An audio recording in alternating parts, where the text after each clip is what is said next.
Welcome to our channel. Welcome to another one of our videos. Today we're going to discuss SOFI stock. As you can see, we trended just like the NASDAQ. NASDAQ went up 2.31%.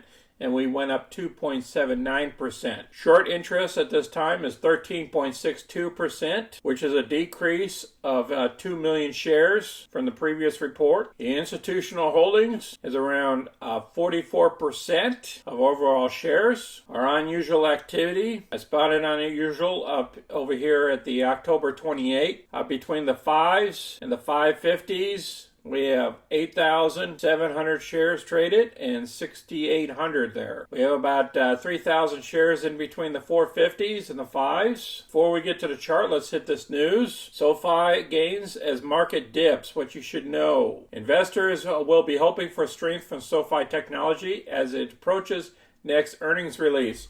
Remember, last earnings release, we jumped up over $6 a share. We'll hit the chart here in a minute, which is expected on November 1st. Zacks now rates it as a buy rating. Now, before we were in a hold status. We're now in a buy rating, so that's an increase. I'll place this article down below as well. If you look at the daily chart here, last time we had earnings or so, we popped up here to around $8.23. Now, can we do that again this next earnings?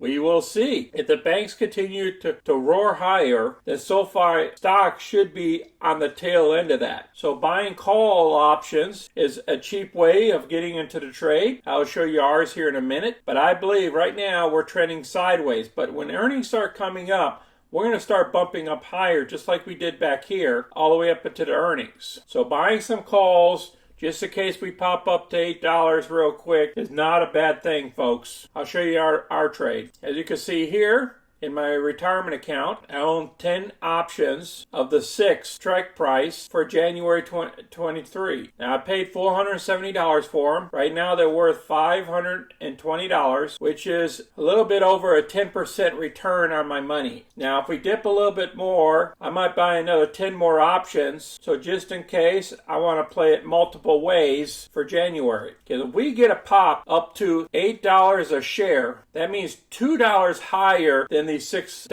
options. That would give me over $2,000. We can make 4 times on our money if we jump back up to $8 a share. But you never know. I don't know what earnings are going to come out. Only invest money in these options that you can afford to lose. These are all our closed positions, all these dark blues from this past week. We did pretty good for that week. I'll show it to you. Whenever you see a return, that means that position's closed. Past week, we picked up $14.39. After all the losses and everything, it's $59.91 for the month. Remember, we started trading more in our IRA versus in our taxable account. That's why we're only taxable on $54.67. Appreciate everybody watching our quick video on SOFI stock. I'll place your comments down below what you think we're going to look like at earnings as well. And if there's any other stock that you want us to cover. Until next time, folks, you got to be safe out there. This is Sunny. I'm out.